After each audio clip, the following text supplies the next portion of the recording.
We specialize in the creative industry. These are interior designers, production houses, event producers.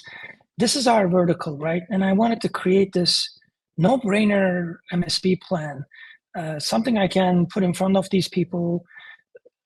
They don't have compliance needs. Most of them don't. I do have a couple that do, but they just have basic needs, but they need speed. They need someone who can fix things quickly, and they need to make sure things don't break because they're always on tight schedules.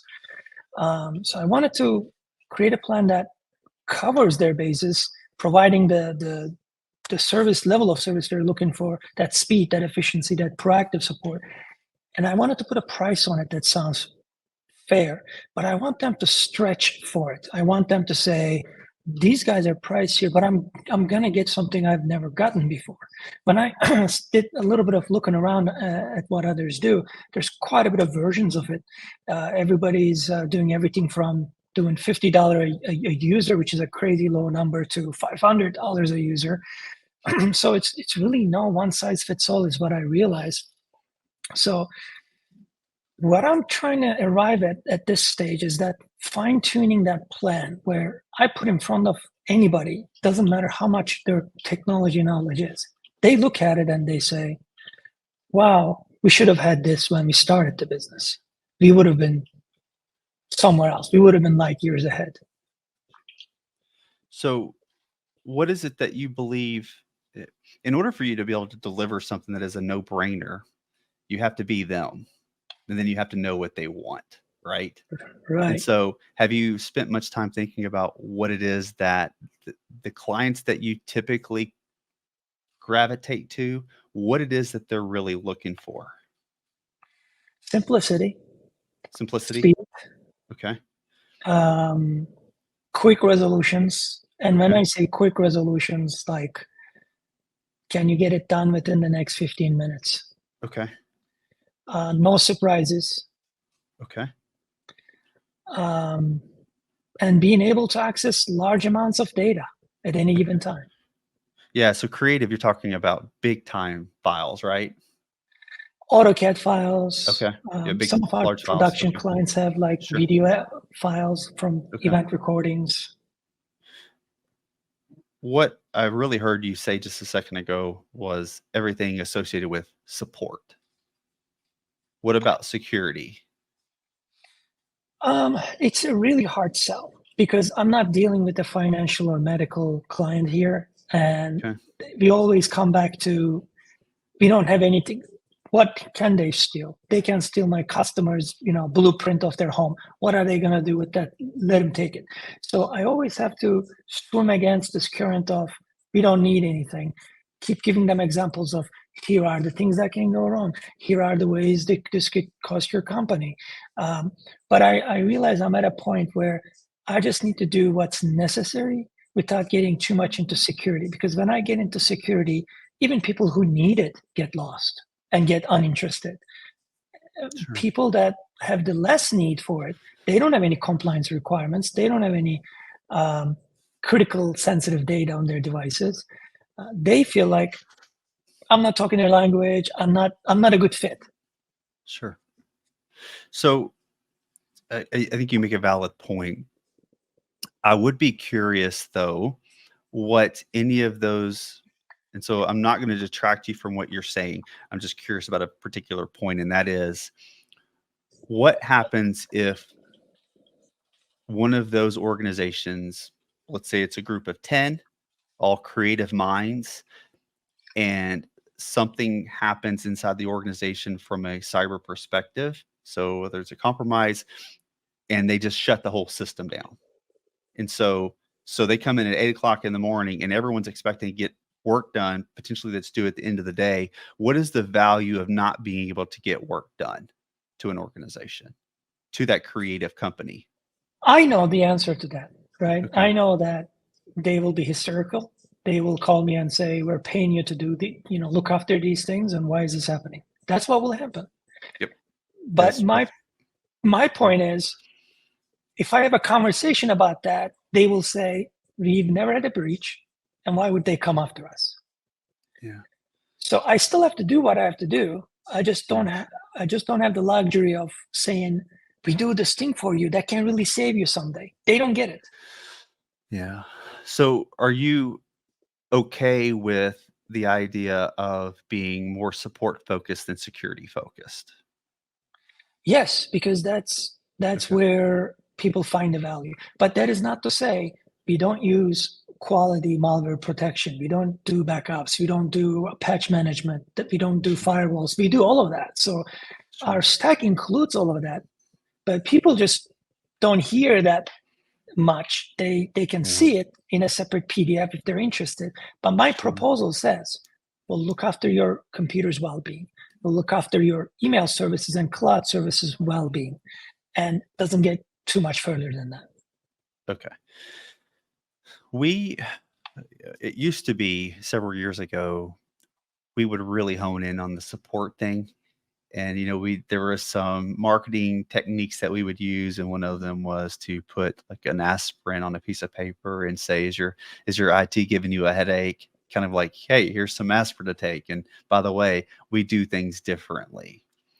And that conversation is important, and oftentimes that is the main experience that most organizations see, even from a security perspective. They experience the touch and feels of support more so than what they see of the security backend. But the reality is the security in the backend is important.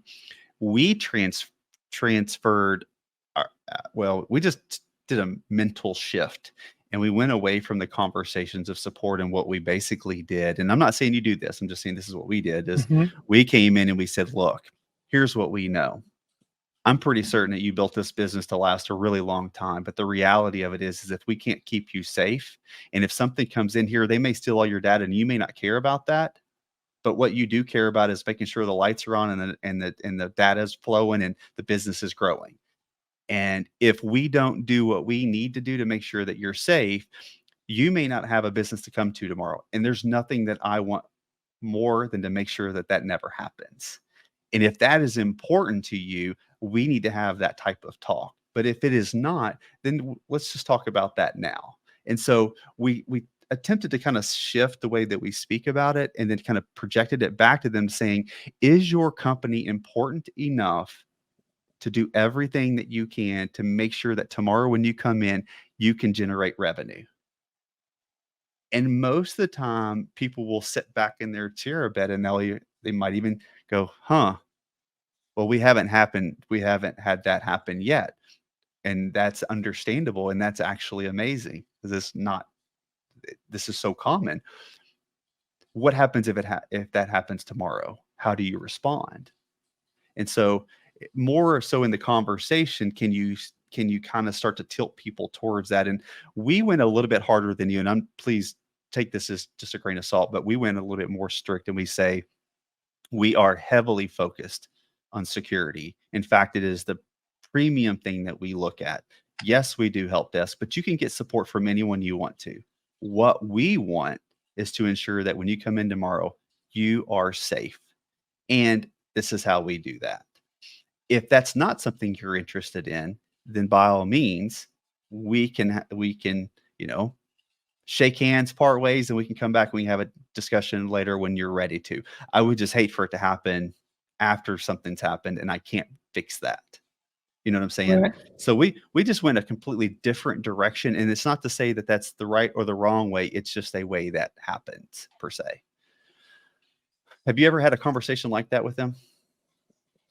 Well, here's a question for you. Sure. This is I'm not going to say this is something that I've heard, but I'm going to say it's a gut feeling talking because I've been giving a lot more proposals than I have in the past. So I've been kind of watching people react to what I have to say, trying to fine tune.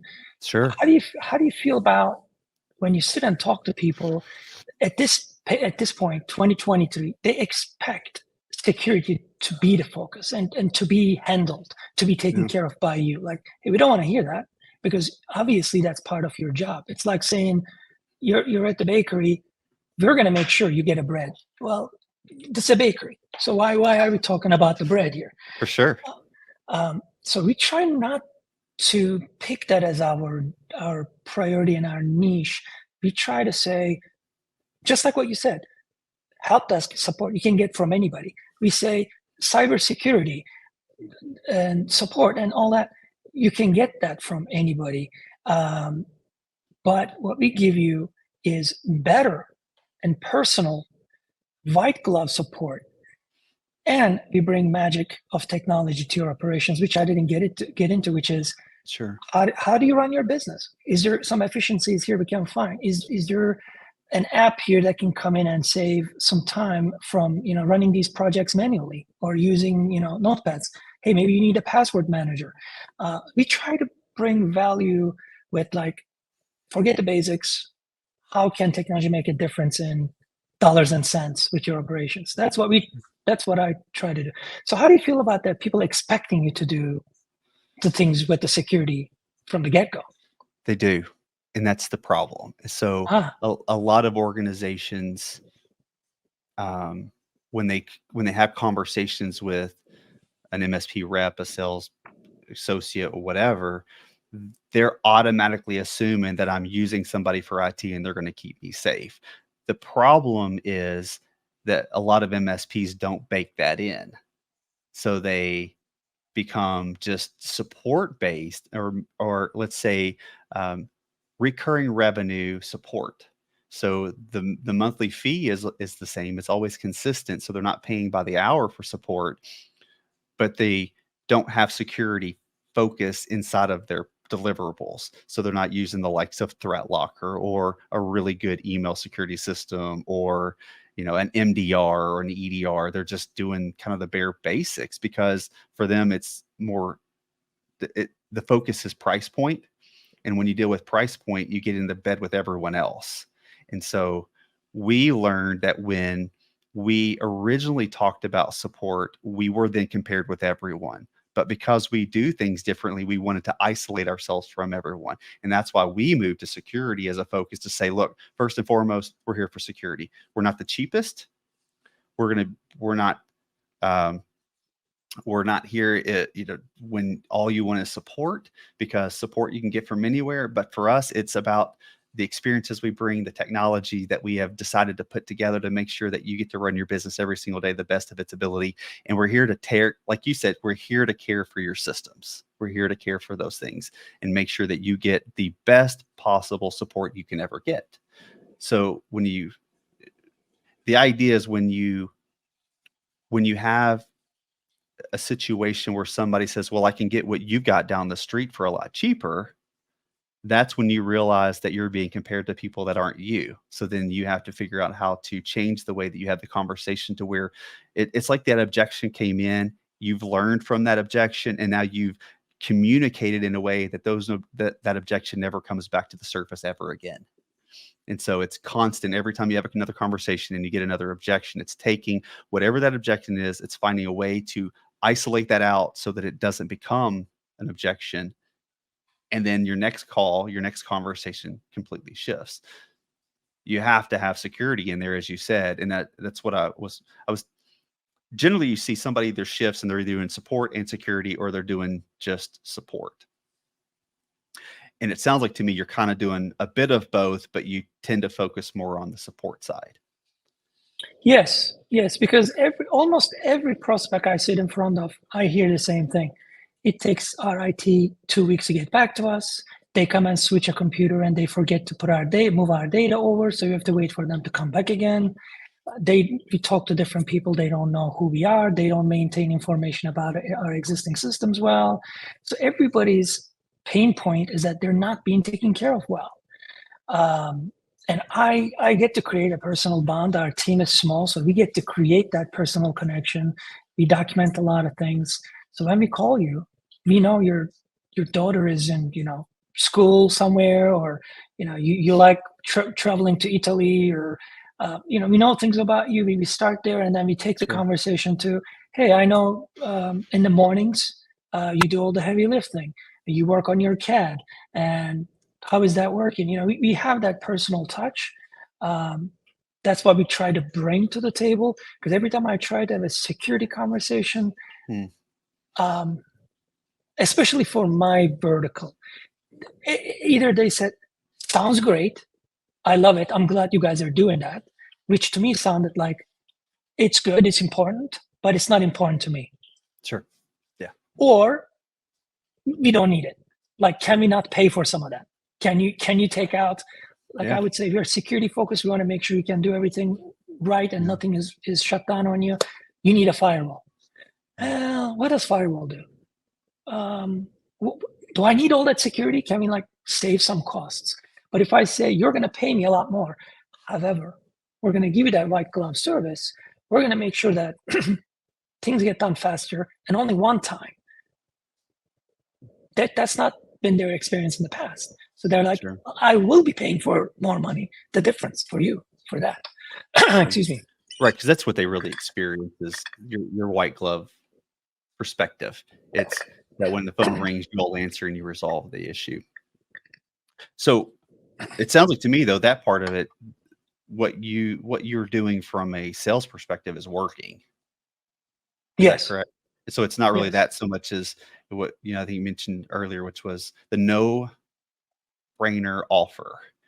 And so when we go back to that, every one of those conversations, what are the 4 or 5 things that every person says to you that if you were to take those and you deliver that verbally back, that it makes it like it's a no-brainer offer? I think where I question myself is, oh, wow, I mean, maybe they will need 3 computer replacements in 6 months. Okay. That is an add request. Why am I trying to hold you back out of the plan and turn it into a project? Let me roll that in. I'm always battling this, like, Sure. what do I put in? What do I take out? So that it Sure. doesn't sound like I am asking them a lot of money Yeah. and still asking them for more money. Sure. There's that line, right? Okay, I'll Yeah. ask for more money, but I'm going to deliver you more. Sure. Okay, that sounds great. But what extras are there? And why are those extras? Why can't we pay you a few dollars more and they're not extras? Or why Yeah. don't we pay you a few dollars less and then you just don't include this thing because we don't need this thing often? I'm just trying to find that no-brainer offer where that Okay. line is perfect. Okay. That does clarify your request a little bit. Here's what we did. We used to hone in on when we had a prospect, we would do an assessment. We would use something like rapid fire tools. We would see this list of all these devices, some of these that were really, really old and outdated, and we knew that that was going to be a thing that we had to replace.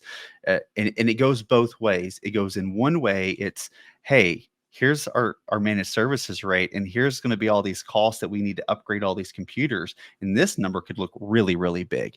And I'm not into financing, so I'm not going to sit there and spread that over 12 months period.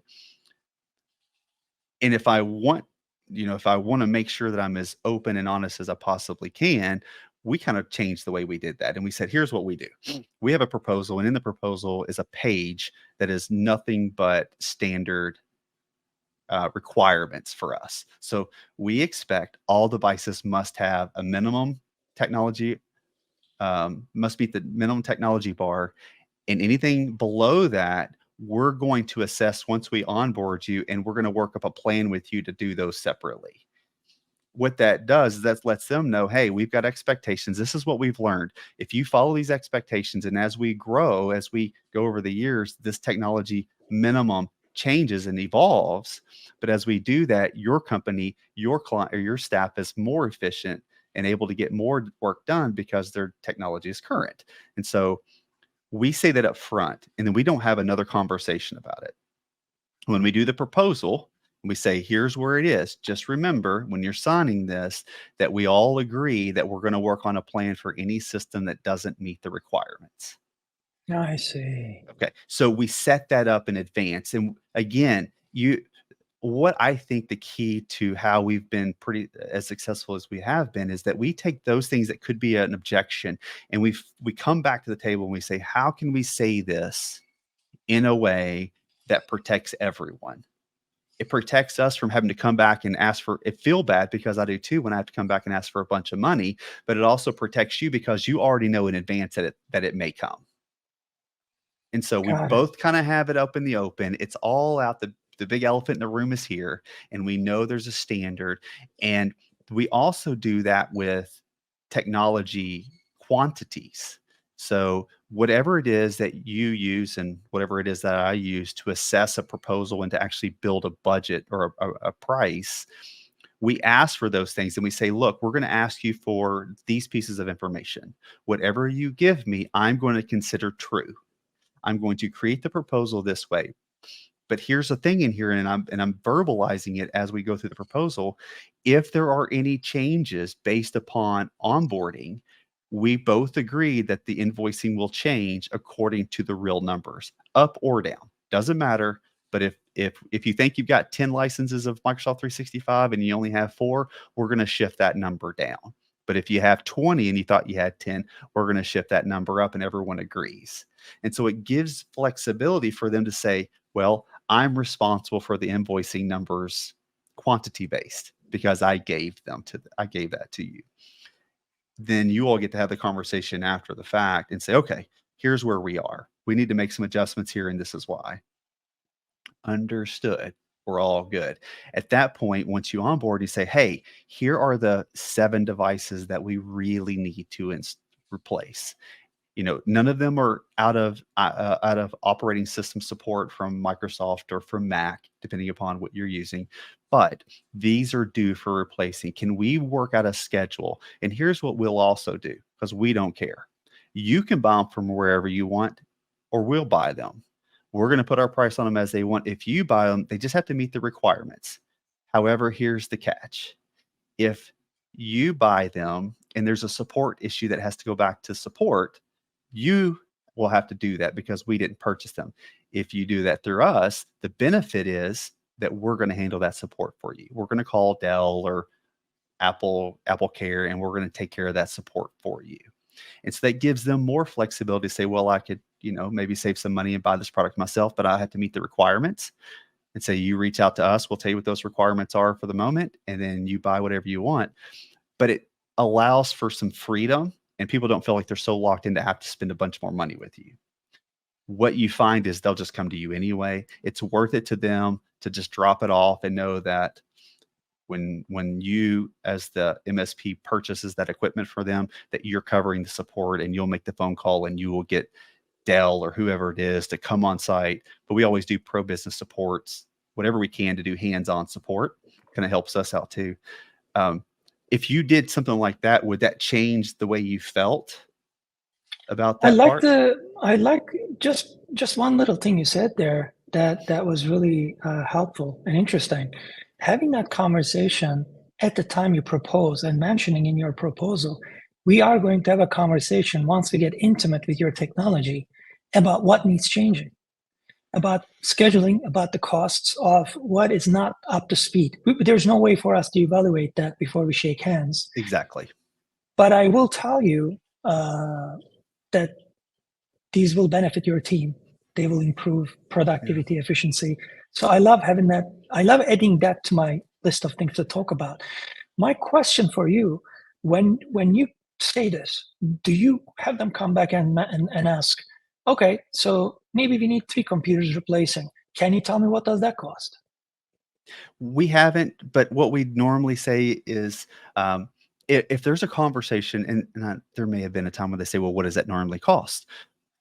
Well, not the cost of the computer, by the way, the cost of the service.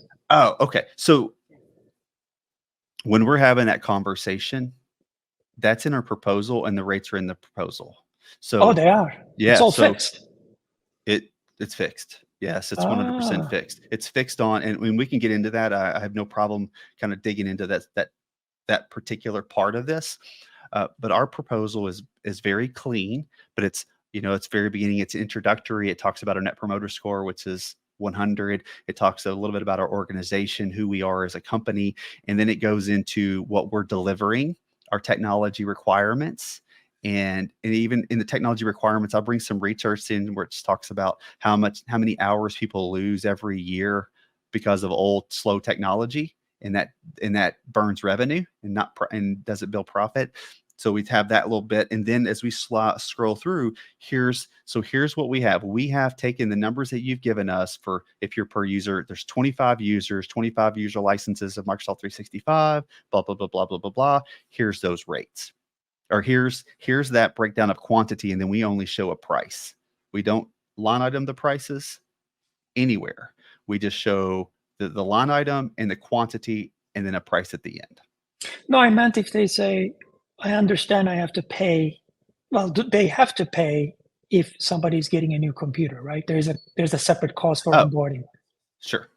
Okay. So do you charge hourly for that, or do you have a fixed price for that? No. So normally what we tell them is to say, well, our product, a workstation, whoever you buy it from, will just say that's null, and generally will burn. And it's part of this is your decision as to if you include that type of upgrade in your plan or not. If it doesn't happen very often, and generally it shouldn't happen more than once every 3 to 5 years, generally, you may go, you know what, that's something I can consume and it really isn't a big deal. But then you may go, I need to consume that. Or you may say, no, I'm going to bill for that. And I'm just going to generally say it's about an hour and a half of effort to clean off all the crap off the bloatware and to put Microsoft 365 and to put your apps on it to get you set up with password vaults or whatever else you normally do. It's normally about an hour and a half's worth of labor at whatever your labor rate is. And so we have a labor rate, or we call it professional services, but we have a professional service rate for non-clients and we have a lower rate for clients. And we'd say we have a discounted rate for our clients. So it's not as expensive as if you walked in and asked us to do some support for you. So does that help answer what you're? Yes. So stuff that is not covered in your agreement, you bill hourly for at a discounted rate. That's correct. Yeah. In project form. So we do our managed services as a business as usual process. So if it is your normal workflow and things of that nature, you need a new shared mailbox, we consume that. It's not a big deal, nothing like that. But if it's an ad user, we used to not include that. Now we just include it as part of our managed services, but the technology build out is billed. So we purchase the equipment generally, and then we will put an hour and a half or so on each workstation and we'll send that out separate. Gotcha. Does that make sense? Yes, it does. Yeah, that's the other thing I wanted to accomplish with. For me, part of a no-brainer offer is complete transparency. Like if you can answer questions before people have them, and they read that on paper, like, oh, I know exactly how much it's going to cost me to give somebody a new computer. I know exactly how much it's going to cost me. I don't know if I need someone to come out and install a printer. I mean, stuff that does happen often, not printers, but computers. I pondered if I should mention that, like a new user onboarding, here's the fixed fee. Because I don't plan on including that in my pricing. My clients do change employees often. Yeah. That could be a nice way to provide that transparency. New user onboarding is perfect. That gets them set up with Microsoft 365 if they're a licensed user. It gets them help them set up with MFA. Gets them you'll help them maybe with setting up email on their phone if that's allowable. It will allow you to create their computer, and you kind of guess. And if you're using if you're using a PSA that will allow you to track that time, then you can start to see. You can say, I'm guessing an hour and a half, and you could then watch that over time to say, no, actually it's taking me 2.5 hours or whatever else. We also do something a little bit different about projects, and we get mixed signals and we go either way. It doesn't matter. We say, here's what we're going to do. You want us to, for example, migrate Microsoft 365. So you want to take a server database or a server full of data and you want to migrate into the SharePoint. Okay, here's what we're expecting. We're thinking that this is going to be around 20 hours of work. You have two choices. We will bill you actual time, whatever we use, or you can choose the 20, pay it in full, and you're done, no matter what it takes us. And so some people will say, you guys do offer that? Yeah, because it changes the dynamic, because sometimes people want to be stable in what they're going to pay, and there's risk.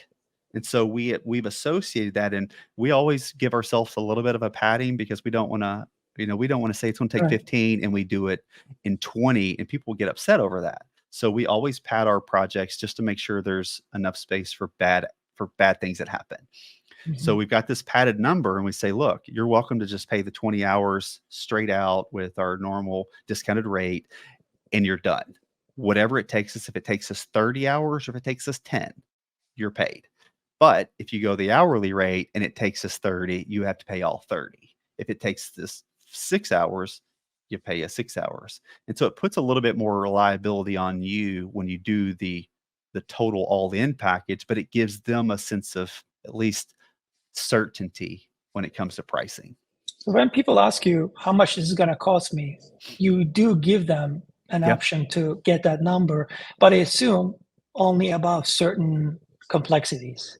Like if it's a 2-hour job, you're not going to start creating a project proposal for. No, no, no. Yeah, and it varies. So our projects are generally pretty consistent, and so we can we've made some original guesses early on about what something would take to do, and then we would then test it, and then as we realized that that gave us enough time, we just were able to keep that. We didn't have to adjust too much. And so I know about what it takes to do Microsoft 365 integrations, and whether it's complete migrations to the cloud or whether it's building new computers, setting them up. We have pretty good numbers on that at this point. So it's really easy just to throw that out there. And then if it's 2 hours, you don't say, pay 2, or, we don't do that at that level. It's when it's about, if it's 10 or 15 hours or more, we give our clients Bigger the stuff. ability.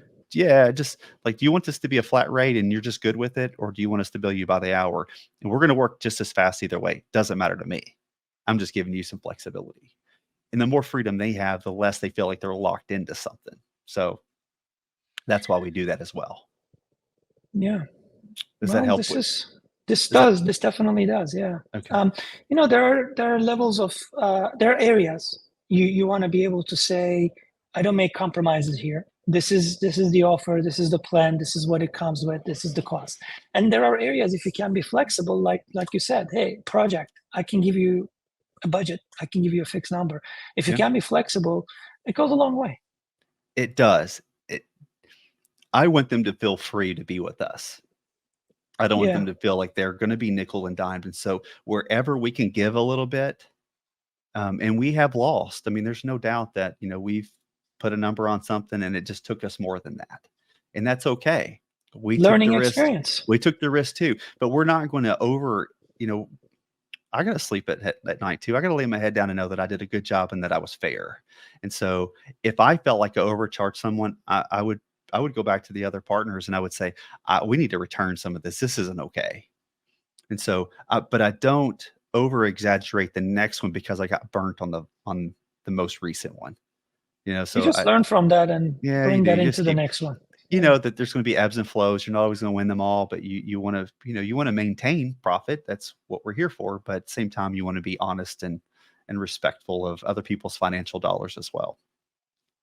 Um, does that help though with that type of, you seem to have hit a bit of a wall when you're talking about whether the project part is or how you handle that. Would that change the way that you would do that moving forward? Yeah, it sure does. It sure does. I think one area I was falling short is, yes, I don't need to bring in all the incidentals into my pricing, but some of those incidentals I can specify what the cost for them would be, so that clients know, hey, these things I need time to time.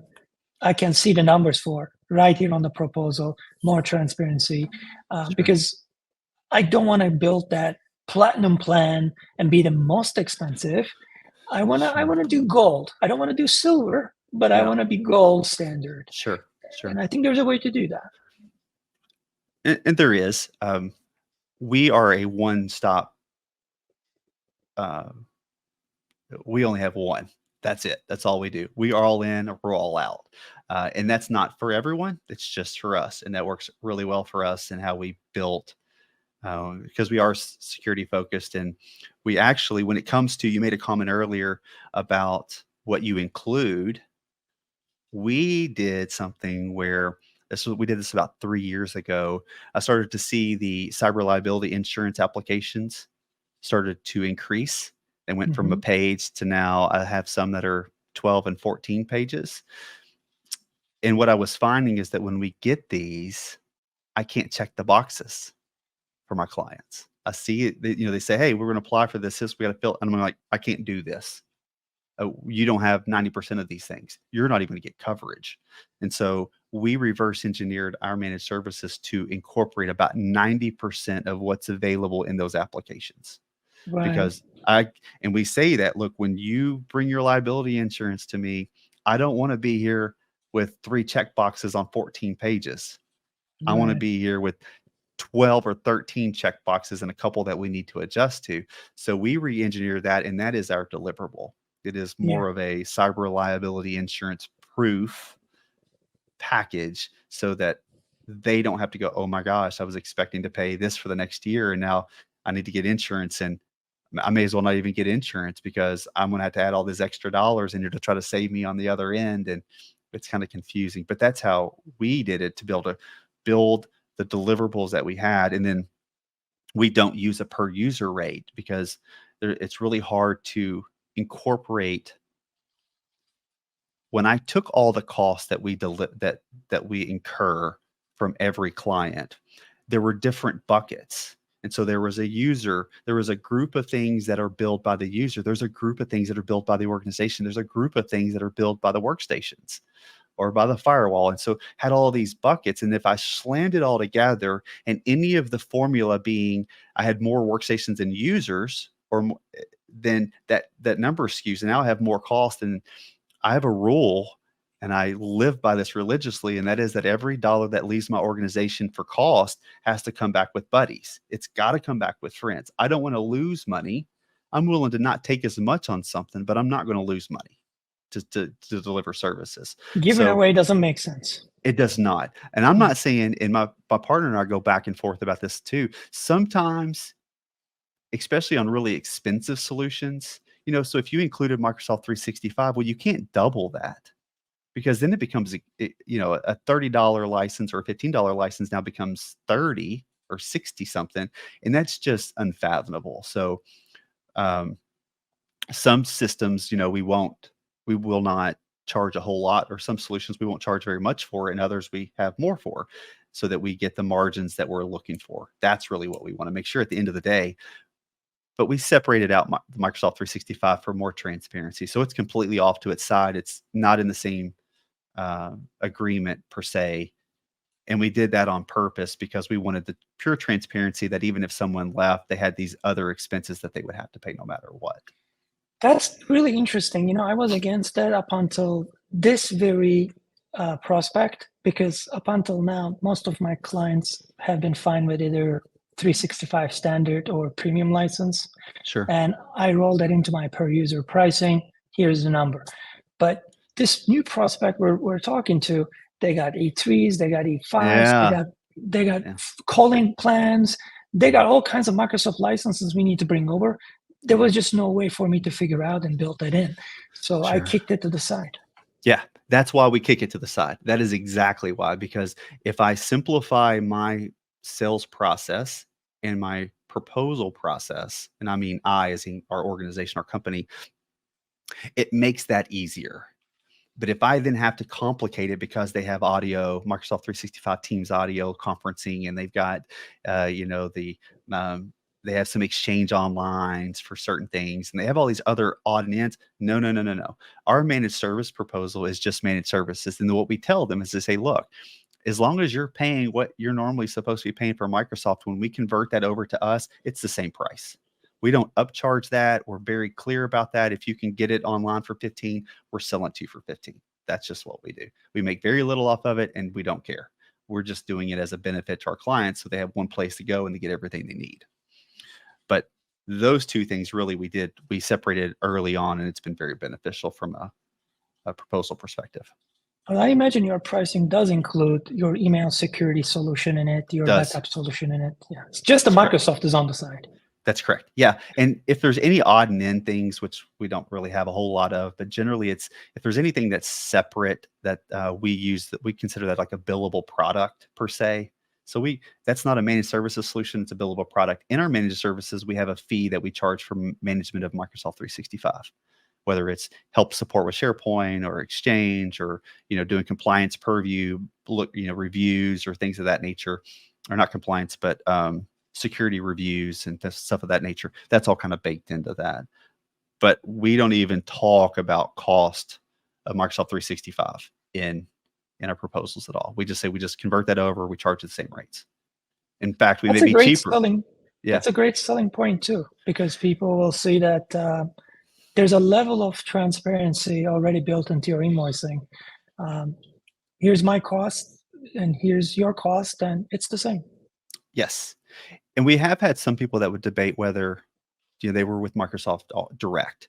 Well, why would I come to you? Well, would you like to talk to Microsoft support? Because that's what you'll have to do. Or would you talk through us, who we use a third party and we have 24/7 support? So you're paying the same amount and you're getting a lot better support out of it. And that's a no-brainer for them for sure. How do you feel about, I've seen this on one proposal, an organization charge. Like I've seen one company do this, which I thought was interesting. A flat fee to support an organization, first line item, then per user, then per device after that. No, we don't believe in that. I'm not saying that it's not something people should do or not do. I'm not going to make a stance on that. We choose not to. We have multi-site locations. We don't charge more. Like that's not. Now, let me back up. If you're adding support on site, that may be of value to you. That you've got 4 different sites. We got to go in 4 different directions to potentially do work. Then there may be value associated with having a line item for that.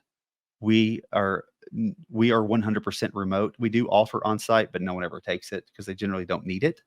And so we've backed off everyone that we put onto an on-site plan. We've backed them off to remote, which people love even more than anything to save them money. But I guess it depends. Without knowing the depth of why someone would choose to do that, there may be a cost associated with part of their program, their deliverables, that is by location. I don't know. So, I wouldn't kick it completely in the tail and say this is a bad idea. There may be a valid reason. If they're doing it just to generate revenue, I would say that's not something we would do. But one thing I thought was interesting about this idea is, let's say you want to charge $250 a user.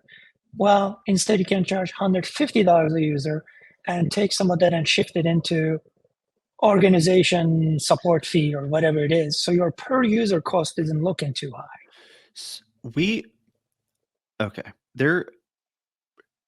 Within the MSP industry, there's a really strong drive towards this conversation of per user base. And it's a little bit not as it appears.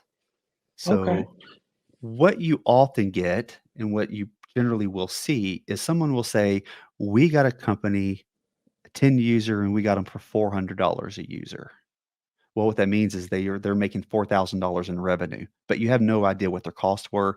Microsoft 365 included, because then that's a massive cost associated by the user. So it's a little bit, misleading. And I'm not saying that that's always the case, because I'm sure there's someone out there that literally says, no, we're $400 a user, like it or not. If you got 4, that's $1,600. If you got 5, that's, whatever. But majority of the time when you see that in the groups in our industry, they're talking about revenue divided by users. They're not talking about, hey, there's 4 users, but there's 20 computers, so that skews numbers. Hey, there's 20 computers and 3 users. So there's a lot of data that's not provided to give you transparency. And I've said this before, and I'll continue to say it. It's a bit of an ego lift to be able to say those things, more so than it is to really show value. Because if you are charging $350 per user and it's costing you $300, well, that's not a real good deal for you. I mean, it's a good deal for them, but not for you. And if you're charging $150 and then if it costs $250 to deliver $300, that's a different conversation. But we don't do. One thing is we don't. So if we actually were to put a line item that said location fee or site fee or something, all they would see is site fee and the quantity. They wouldn't see a rate. So I can move those dollars wherever I want to. And at the end of the day, it doesn't matter to the proposal because they don't see those numbers anyway. We refuse to show that. When you don't show a line item price, they can't nickel and dime you out of it. They go, well, I don't really need that email security for $14.75 per user. Can we just delete that? No, we have built this because we're experts in this industry and we know what you need.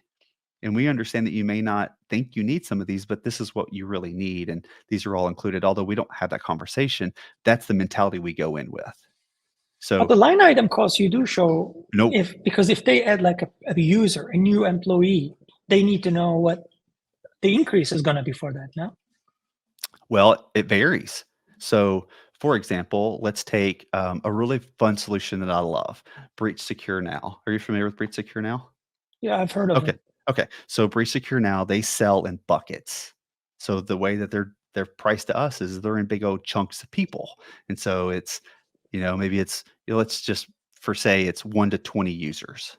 And then it's 20 to 50 users. Well, those rates will adjust once you get over certain thresholds. So when you charge for a small, the 1 to 20 group and you have 15, every time you add someone new, you don't have to add a rate for the training because it's already included up to 20 users. They're kind of already paying it, unfortunately. So those rates shift as you go up and depending upon when you cross over certain thresholds. So we don't have per user rates showing. We just That's say really interesting. we've been in business for 5 years. We've not had a single complaint about it. No one has said, well, what are you going to charge me for a new user? They say, I got to have a new employee, add them to it. And then we will kindly generally say, we're not going to back, and it's just discretion, but if we won't even oftentimes back charge for the previous, so we bill in advance. So we send an invoice on the 15th, it's due on the 1st, and it's to pay that month of the 1st. And so sometimes somebody will get us after we've invoiced and paid, and they've got a new user for 20 days and it never got invoiced because we just say we'll just change the billing for next month. And so we kind of give and take on some of that, but we don't offer that. So because it changes. So you go into a business and there are 10 people and you give them a price, and 2 months after you start working together, there are going to be 12 people. Your price doesn't shift? It does. They just don't. How do you communicate that? So when we make invoice changes, we call them and let them know. So we say, hey, we've added 2 users. We've included all the solutions and stuff. That your new rate starting on the 15th, you're going to get an invoice on the 15th will be different. And here's that rate. And So this they is get why. the difference of the monthly total. No, they just get a new invoice of a total. They don't see a plus add, none of that. They just see a new invoice cost. So we use ConnectWise Manage. And so we just go in there, we go in there and adjust the quantities to match what they have. And we adjust down too. So we go both directions. We're on a 90-day cycle. We don't do yearly, multi-year. We don't do any of that stuff. So we just say, if you want to cancel, you get 90 days. So we ebb and flow as their needs shift. If they drop 5 users or 5 staff members and they don't rehire, we drop 5 people off the managed services agreement. And then so when you provide the proposal, do they not ask you, if I add people, how much it's going to run me? No, we haven't ever had that ask, ever. Or if I take people off, if I get rid of a couple of people, how much lower my bill is going to go? Yeah, and we have not. Strangely, Wow. we don't have that conversation, but we do and it could be maybe the way we communicate it. We say, look, here's the numbers as they are. As they shift, we will adjust these numbers up and down to match. And so you'll see the quantities and that they actually match the quantities that you have, but we'll adjust those by the month as you ebb and flow in your organization. And maybe by saying that, they don't even ask any more questions. They just know it'll be adjusted. They know there's a cost for it, but at the end of the day, if it was 100 versus 300, or is someone going to make a difference whether they choose to hire someone or not? No. So we have not seen anyone come in and go, well, what are you going to charge me for that person? But what we do say is that our systems scale. And so the prices shift, and what one person may be today, it may be a lot less for the next one because we went over a threshold and the rates changed. And so we adjust. So a perfect example is managed detection and response. And we have to buy those in buckets. So they won't have a choice. And so we charge for that bucket, and then they're credited for up to those many users. And as they add new users into that organization, those particular rates never shift. So it's almost like they're free, but they're really not free per se. But so we talked like that. And we say some things you pay in advance for multiple users, and you're under the limit. So the rate will shift varying depending upon the user count. Never had a problem. You may, and that's interesting. But I wonder if you had that conversation in advance, just saying we ebb and flow those rates.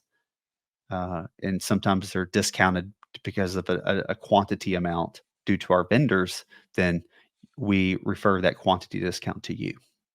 You have a minimum? So we have We- had that conversation with this No. is our minimum to support you. No. Like we won't take on a $200 a month client, for example. Our minimum is $750 a month. Okay, I think that's good. We don't have any clients that are. We have 2-user client, and they're under that limit, that minimum. We normally, our services are really, they're just kind of expensive because of what we deliver. We have a lot that we offer in our package, and so it doesn't scale well at 2 and 3 users. And Right. so normally it's just going to, and we tell people that like it's going to be a lot cheaper as you grow, but right now it's kind of expensive, and it's just the nature of what we do. But we have, trying to think, I think we have one company that has 2 users. Most of them, and they're like the 10 to 20 range, and then we even have some that are up in the 50s total users. But that's kind of our sweet spots, 10 to 20-ish. But needless to say, they get an invoice from Craig, and it says support whatever multiplier 1 equals $1,000. That's all they see every month. they see they see user managed, remote managed user, and the quantity. They see EDR products, quantity. They see email security, quantity. They see cybersecurity training, quantity. They see managed Microsoft 365, 1. They have multiple tenants, that number would multiply. They see the quantities. And at the very bottom, where you have a total, they just have a price. I see. So you still break it down on the invoice, but you don't put the rates next to them. Yeah, they get I mean, some of our agreements, our invoices are 2 pages long, and they're everything that we deliver. I want you to see every time that you pay this, that these things are included. Password vaults we include, but they don't see the prices. They just see the quantity, and then we've calculated it on the back end, and we give them a rate, and that cost is for that particular cost, or for that particular quantity amount. And then as that adjusts, then we adjust the invoice as we resend those out. I get it. We haven't had any issues with that. That's a different perspective. That's pretty unique perspective. It seems to work for us. I'm not sure if it will work for everyone else, but it does work for us. Other than the pricing part, you mentioned earlier, like, how do you figure out what you're putting in your package per se? We have consistency across the board in our offering. You're going to have these things on your computers. You're going to have these things on your Microsoft 365 tenant, and that's pretty solidified. Unless you need compliancy, then we have a client that needs compliancy. We have a few additional things built separately, but that's it. So stack-wise, we are pretty solid. We were able to calculate the cost of managing that stack, so that's pretty solid. The only vague area, we're dipping our toes in, this is not something we've done before, is including support. We've never included support in our offering. Our plans were always, this is the stack, this is the cost to take care of the stack, and if you call me for anything, you're getting charged for that. Right. We've done that for many years. Now we're rolling in the support because our clients, they get white glove service. And what that means is easy things they can take care of, they'll call. They'll call for their image in the email signature not being in the right spot. They'll call for setting up an away message in their email box. So because we get that needy type of client, we always said, let's build for support separate. So now we're rolling it in. And now that's where we're kind of defining Okay. where those things fall in covered versus not. Have you kind of figured that out, or you're still kind of in the building of that idea? Um, I think in this industry, what happens from what I read is people only learn when they make good mistakes. And I think we've made one good mistake so far with Yeah. slightly underselling a plan. Sure. So we've tweaked things. And I'm now proposing again with a tweaked version. I think we're pretty good, but only time tells, right? You get that second It client does. sign on, and then you kind of look at your PSA and it tells you Yeah. spend 10 hours, 20 Yeah. hours. Why did Yeah. we spend 20 hours? Oh, Sure. well, they kept calling for this. Well, how do we tackle that? Okay. Well, I can tell you what we did, and it may be of benefit. I don't know. We started with, we put a rate of support on every workstation and on every user. Right. And so we kind of took a guess as to how much time we thought we would include in that managed service agreement to include all the support that they need. What is your magic number there? It's an hour per combination. Hour per computer? Per month, per computer and user combination. Right. Yeah. So about an hour a month, Okay. we're basically estimating that a staff member uses for our services on some level. We obviously don't charge that at our project rate. We charge Right. it at the cost of the staff member and so forth. What we did then was the idea behind, how can I limit the amount of effort involved with that device? So when I was I worked for 15 years in a Fortune 100 hospital. And one of the biggest things, the shifts that we made in support time, was restarting devices every single day. And you're probably well aware, right? So what we do, we forced it. And so we had an application that we run on hundreds of devices. And I went to, as the IT director, I went to every department director and said, I need to restart these computers to minimize the impact that they have to you. Can we agree on a time? And so we would build these buckets of times and we would restart all these devices, ER, OR, all of them. Everything gets a restart every day. We started to do that here too. And it was a 75% reduction in our tickets just by a restart. So here in our MSP, we restart computers every Thursday with patching. So we do a restart before patching and we do a restart after patching. And we do that every single week. And it has greatly reduced the amount of effort that we need to involve with those. Now, we have those individuals from time to time who do tend to call and ask for everything. At that point, we start seeing this trend. We have a conversation with that point of contact for that organization, say, hey, what can we do? We're getting these calls a lot from so and so, and I'd like to figure out a way that we could potentially work on some education or something to limit the amount of calls that are coming in, or things that really aren't really important, and they're not really big things at all. And they always work with us. And so whether it's we go in and we have a conversation with them, that staff member directly, and say, I'm going to show you how to do these things, so that from now on you can do those. But as we do support, we kind of talk them through what we're doing, and sometimes even have them do it. So it's more of a know one, teach one, and let them do one. And so if we empower those individuals to be able to do it themselves, then they limit the amount of calls that they bring into us. And then we monitor against that hour, and we see where we are, and then we make changes. We don't make changes to them because we're already we're already there with them. But as we move forward, the new process, or the new clients that we bring in, that hour may be adjusted accordingly. But we've never had gone over that hour. We have some that would take 10, and then we have some that would take none. And so the idea for us is, by the agreement, we just want to average out. Right. So if we're in the ballpark, we're fine. If we're over, we're fine. If we're under, we're fine. But if we're 30 or 40 hours over, those are conversations we have with that point of contact, whether it's the president, CEO, and just say, how can we improve this? Because it's not about us, It's about the fact that your staff member is calling us nonstop, and I know they're not able to get work done, and that's a problem for you and for us. We don't want that to happen. So how can we evolve to make sure that they're able to function every day as they need to without being distracted by issues per se? The other thing that made a difference is our technology standards. So we have that technology standard that keeps their computers current, and the more current they are, the less issues they have. I mean, it's not going to keep them from saying, "Hey, why does my email signature keeps disappearing?" Or why do I have to click the button for it to automatically populate in every email? That type of stuff. But those are things that you can coach out of, so where those tickets don't come in. That's what we did, and it's been very productive for us. We've stayed with that model, well, since 2018, and we've not shifted it one bit.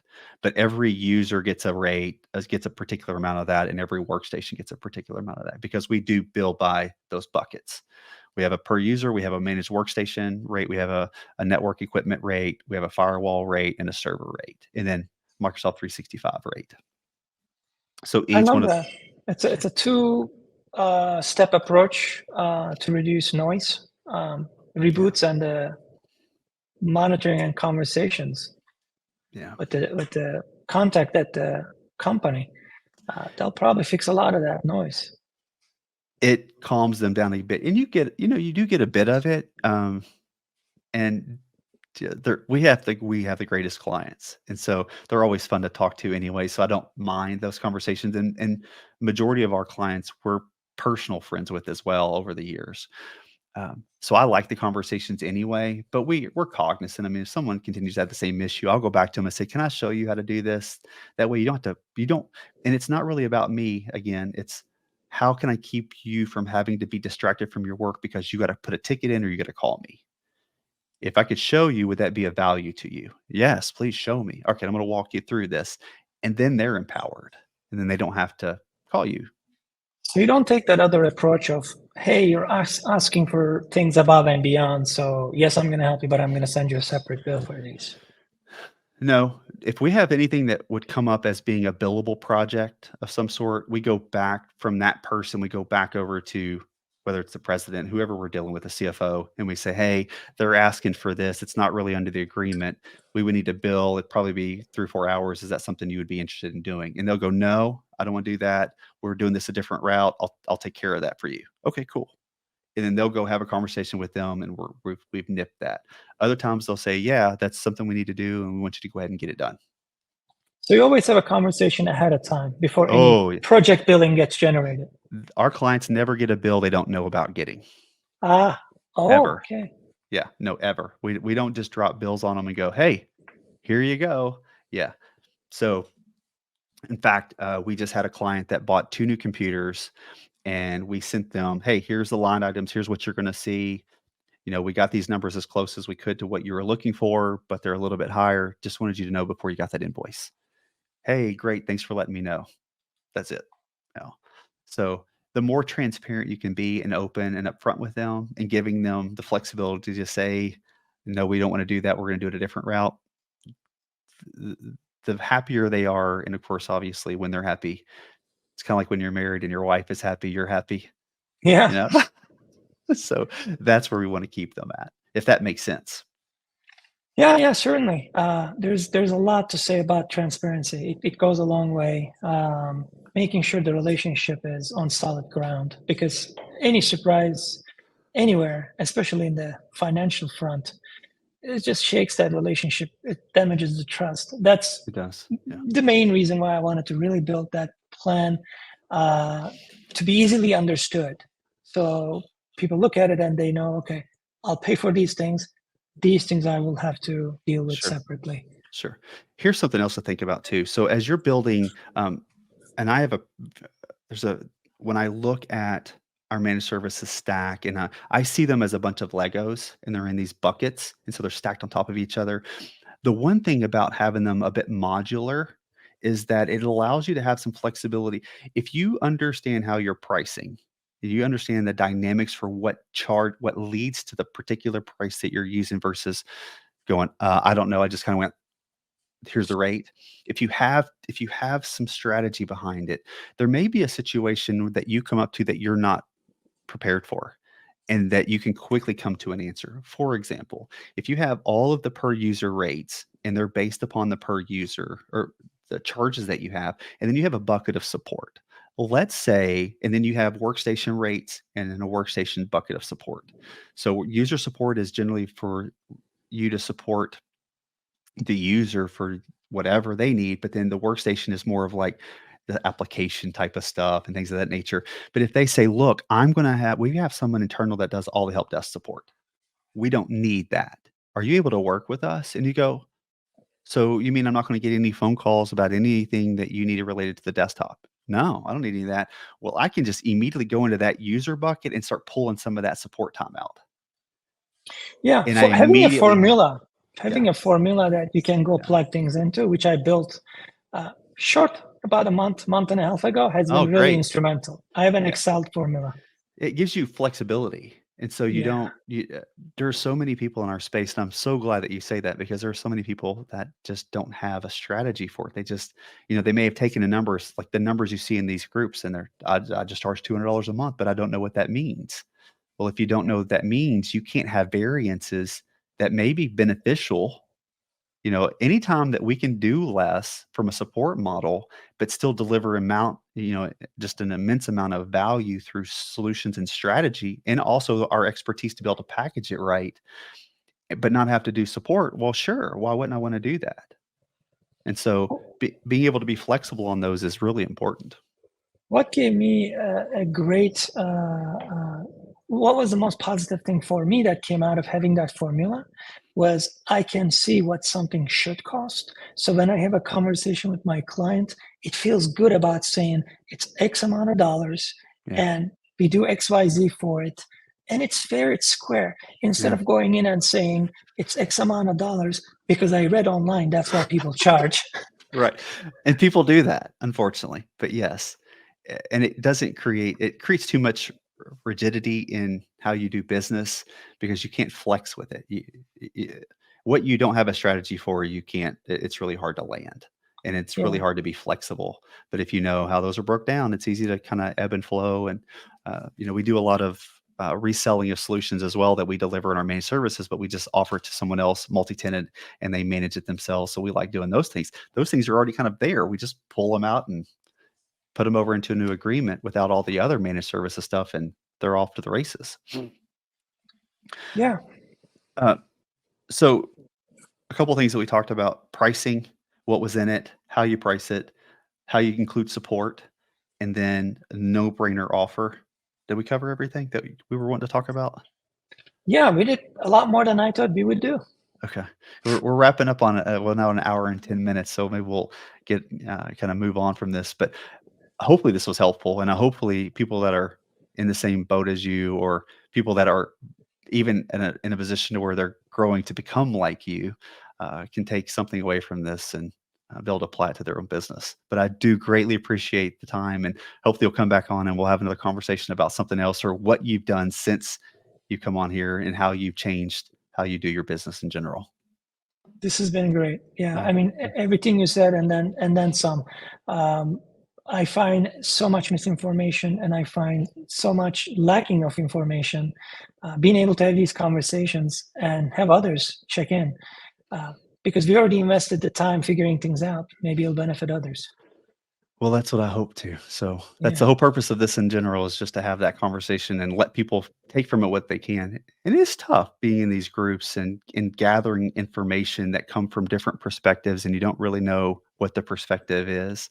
So it's hard to read between the lines when there's very little communication in general. So it's just tough. But I appreciate you providing all the value that you have, and I hope that the people that listen to it get tremendous amount from it. And thank you so much for your time.